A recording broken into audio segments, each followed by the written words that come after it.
Wow. Okay, I just got a masterclass in node graph texturing and material workflows. Well, we all did, but I was learning as well. Yeah. Thank you so much, Peter, for that. Again, we are going to be here for a little while longer, so if you do have any questions, do feel free to drop them in the chat.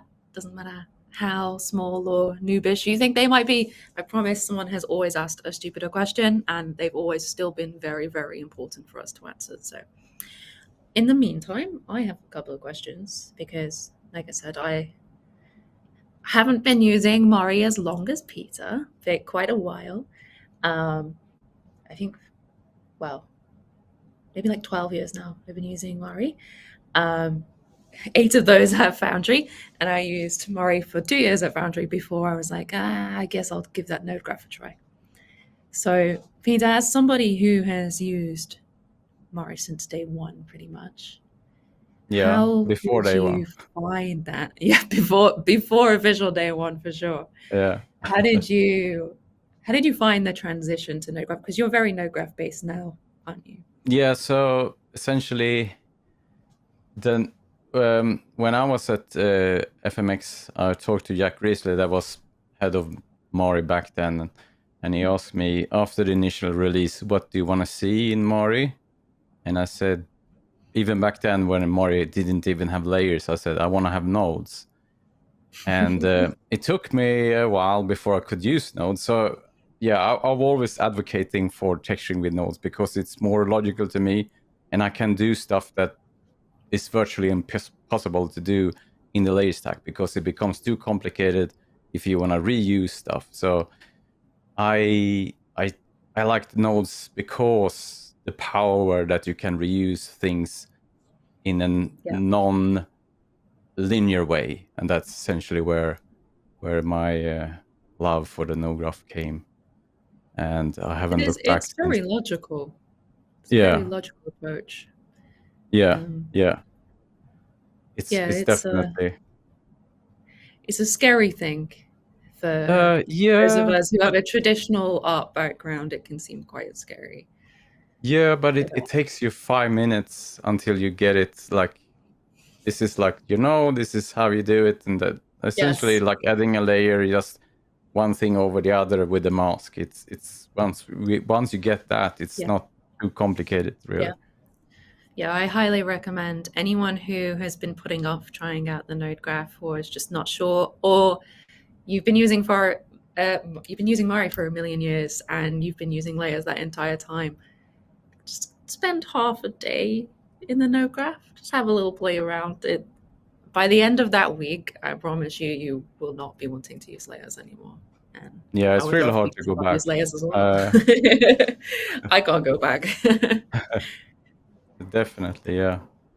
But I mean, the exciting thing about the Snails from Space course that you've been doing, and obviously we saw part of it today, part of your new section of the course, I guess. Yeah, it's an ongoing section. New chapter. The exciting thing to me is that you really started from the beginning, and you started with an asset that you very kindly made available for free, and also with a Mari version that is free. So Mari non-commercial will work with your tutorials, and that's very, very exciting. It means everyone can get it. I kind of had that as a mindset because when I've been working at one of the many of the major studios, and sometimes it's hard to get people into the Mari realm. So I want to teach as much as I can and also expose it to as many people can. So that's why I made a simple asset in this case that is also scalable into bigger workflows that's coming next year. So the initial that I've been doing now up till now has been focusing on using, I think I haven't touched any extension pack or any techniques that you can't translate into the asset. But now when I get into this more advanced one, I will now start to adopt more advanced workflows that will be more geared towards production, what you can see in a production asset in the bigger studios. So that's kind of where it's heading now. It's going to be exciting. Is there any advice you would give to anyone starting out? I know, take a look at your tutorials, obviously, because I mean, even the Mari team watch your tutorials because we love them. My number one advice is reference is king. Just download as much reference as you can. Try and find as much reference, because it's easy to get carried away and just think you know what you know. And actually looking at reference is really important in our industry. You can't beat good reference, essentially. Absolutely. Other than that, just learn the ropes. Just try out nodes. I can't stress how much essentially node graph is the number one advantage for Mariwa, I think, at the moment, and why you can do such really advanced. We have assets that can have hundreds. I worked on assets that had 1,000 UDIMs, and you can still work. It's marvelous, but you have to plan around. It's a bit like Mari is a compositor / paint program rather than a paint program. So you have to think how you would composite things. That's my tip as well. Yeah, that makes sense. Yeah. That makes sense. I like that. And obviously, we do love our Nuken-styled node graph, although it's evolved much more than that now. But, you know, shout out to our Nuke family, I guess. Yeah. Definitely. So there was a question in the chat from No Plastic, who I recognize your name from the Mari Discord. So hello. I don't know what your real name is, so I'm going to keep calling you No Plastic. I hope that's okay. They say they've always been confused with the transform paint buffer versus the zoom paint buffer. Will any of those workflows degrade resolution if you zoom in too close, or do I need to leave them alone without zooming in? I want to offer that to you first, Peter. Oh my God, I don't even know that. You're telling me. I don't really use that much, to be honest. What I know. Yeah, you answer it, Charlie. So transforming the paint buffer, you are transforming the paint that's already there. Zooming the paint buffer, that tool specifically keeps the resolution that you have set. So if your paint buffer is 4K, no matter how much you zoom in, that paint buffer will still be 4K. But if you imagine that you are looking here at this camera, and I have 4K between my hands, if I zoom in, 4K becomes, in a way, smaller because you're looking at the pixels a bit closer. So it's good for zooming in. If you zoom in by making 4K really small, then you're going to get loads of resolution in that one area, and you will lose resolution when you zoom. It's good for zooming out, but you'll lose resolution zooming in. It's very hard to explain. It's very backwards. Very hard to explain. Yes, definitely. You got to imagine technical. It like doing this. Yeah. I think like when I try to explain how Mari works, it's like painting on a sheet of glass. Is my analogy of like how Mari is actually working. Like you painting in something in midair, and then it just projects down onto the object. Kind of. Yeah. So that's what we, because you really don't paint on the object in that sense. So yeah, definitely. I guess my advice would be, don't mess with it until you really need to, but always be aware that if your buffer is very large and you are in a sense zoomed out, when you move away from your object, your buffer is still that size, so you might start getting a bit of rotation issues because you're actually rotating a very large space or a very small space. And there's a whole bunch of KB articles on the support portal to check out if anything has gone wrong with your Zoom paint buffer as well. So there's another question from Ignacio. I had industry experiences where the material workflow was a big no-no for some higher-ups. How would you encourage these powerful workflows when the people in charge are conservative and old school? This is a Oh my God, difficult this is a very question. political question. I think love maybe let's material take this as workflow. how would you Material encourage it? workflow is saving my butt on a daily basis. That's what it does. I mean, I always when I start to tackle anything, even if it's like a character, I always build a library of materials that I have in my toolbox. For example, if I'm gonna make an asset with a skin, I make like 4 or 5 different skins, and then I blend between these ones. So I essentially build like a palette of materials that then I have to my disposal.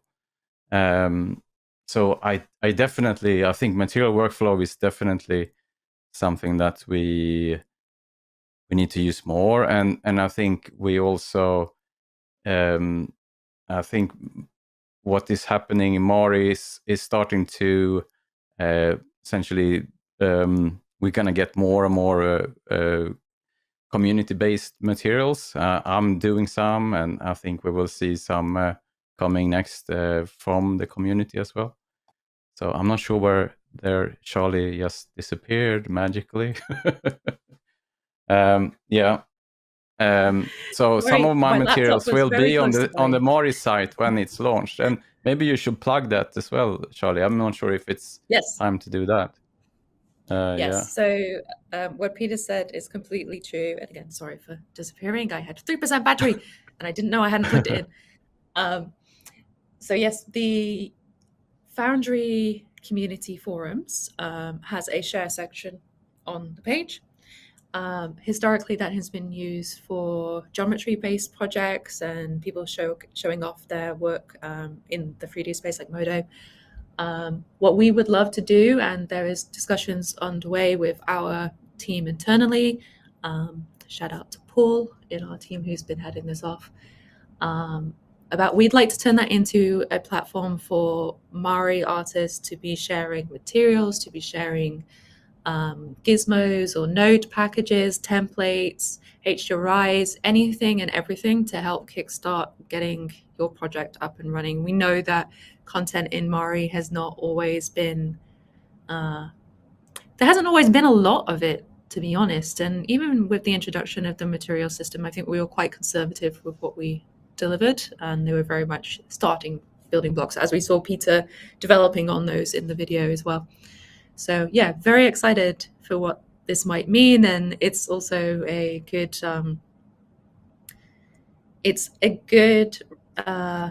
standard for us to keep to and hold ourselves to. We should be giving you guys as much content as we possibly can, and we should be allowing you guys to share what you know with each other, because you know far better than we do.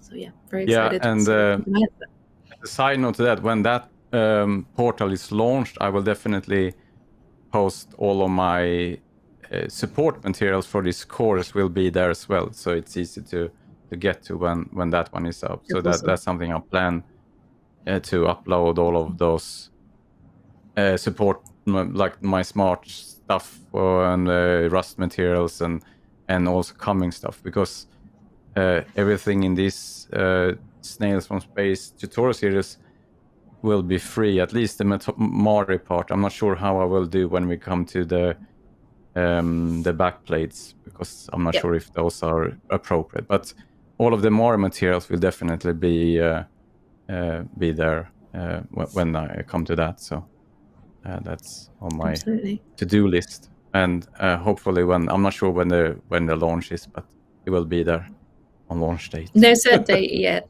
but as soon as you guys, as soon as we know, we will tell you guys, and we'll very much announce on our Mari Discord. Elise in the chat has shared that, so please do come and join us.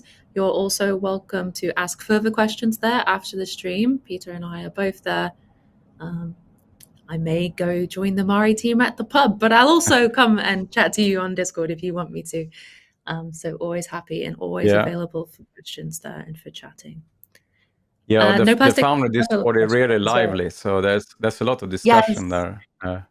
It's a great place a great place. We have learned so much from having that kind of immediate access to you guys as the users, the artists, because historically it's not always been the case, and the community hasn't been so vocal. So other than hearing about bugs when they're logged to support, it was quite a quiet time back then. But now I think we have a really good relationship, and most of the Mari team is there. Well, a subset of the Mari team is there and willing to participate in conversations. So you can just ping us. Can't always promise that we'll answer or solve your problems, but we'll definitely be here listening and passing them on and discussing whether or not we really need to go fix that bug that Peter's been complaining about for 5 months. Oh my God. Probably I do. find a few of those. Done my fair share of bug searching my days for using Mari. No, and it genuinely is appreciated. Like for everyone, no matter what kind of user you are, whether you're in a studio, whether you're an individual, whether you're literally picking up Mari for the first time, your feedback means the world to us, especially those of you who are starting Mari for the first time or starting a new workflow in the Node Graph for the first time, because you guys are the ones who haven't yet learned the quirks of Mari and learn to ignore them.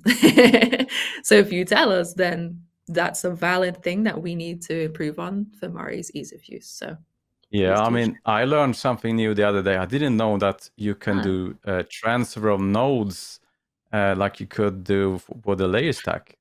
When was that introduced?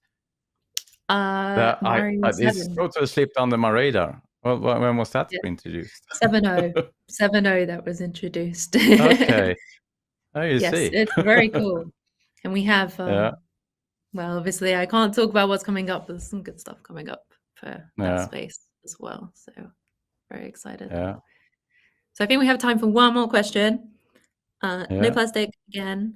I'm also in the stop motion industry and considering how advanced color 3D printing is. It would be interesting how Mari textured characters would translate into the real world. Ooh. So, Peter, you do quite a bit of 3D printing, right? Not so much. A bit. I don't have a color printer. I've seen your 3D printer. I'm in the back there. You can see R2D2 somewhere. It's my next project that I'm printing out and gonna build a robot. But yeah, I don't have a color printer, so I'm not sure how that works. But I think new color printers you can define up to a bunch of different filaments that you can target. So maybe you could. I'm not sure how that works. I can't answer that. I have no clue. Yes. I won't name any names, but I know for a fact that there are some studios and names that people can probably guess that do mix 3D printed textured models from Mari and hand painted ones. So it's definitely doable. Do I understand that full workflow? No, but it looks really cool. So definitely want to learn more about that. But yes. Yeah. All right. Well, we are at the top of the hour. So thank you very much, Peter, again, for coming and spending your evening with us. Yeah. I know it's hard after a long day's work. No Thank you, worries. everyone, for coming along and supporting this. Please do like and subscribe and keep requesting these kind of live streams because it's awesome to be able to spend time chatting with you all and, to be honest, learning a lot. So please also do continue to keep an eye on all of Peter's pages, your YouTube, Meshmen's YouTube, Meshmen's website, Gumroad. Keep an eye on the Snails and Space course and everything else that is going to new stuff coming on very soon. So yeah. Yes, very exciting. So thank you again, and we will catch you all very soon. Bye. Yeah. Bye-bye.